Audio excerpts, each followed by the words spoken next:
So I'm here as a mother of a young adult who was having a lot of problems with gaming on the internet. And it affected his life to such an extent that he did not graduate from high school, and he didn't get his driver's license, and he didn't do a lot of social things that kids his age were doing. He's a very bright boy, very creative, a lot of fun to be around, but a lot of that had seemed to disappear for quite a period of time.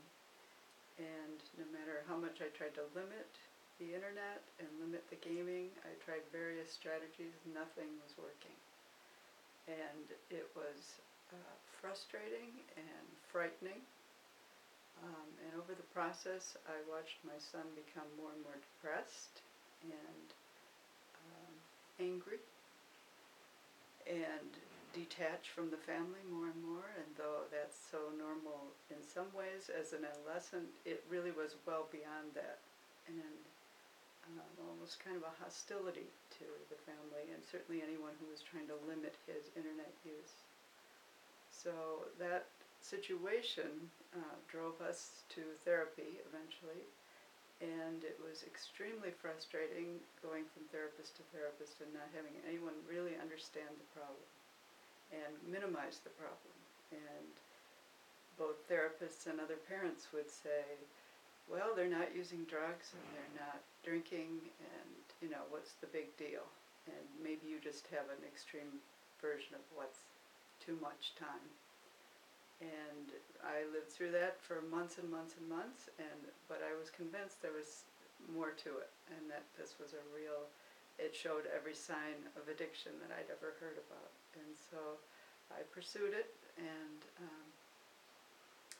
it was not easy by any means. My son was kind of fighting it all along the way. Obviously, his internet and gaming was being threatened by any move I might make. And we eventually connected with people who understood the problem.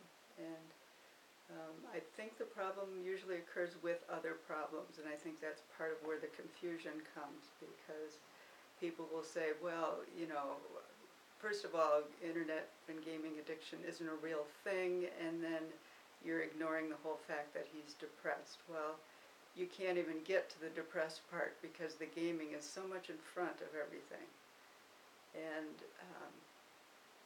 I kept trying to tell people that, but no one would believe me. So it was just really unbelievably frustrating. I eventually found people, as I said, who did understand that. I first met Dr. Cash, and she was very helpful in that she immediately was able to say to me, do you notice this? Is this happening? And I was able to say, check, check, check, right down the list, everything. It was all out there. And it was such a relief to me to hear someone who really understood this problem.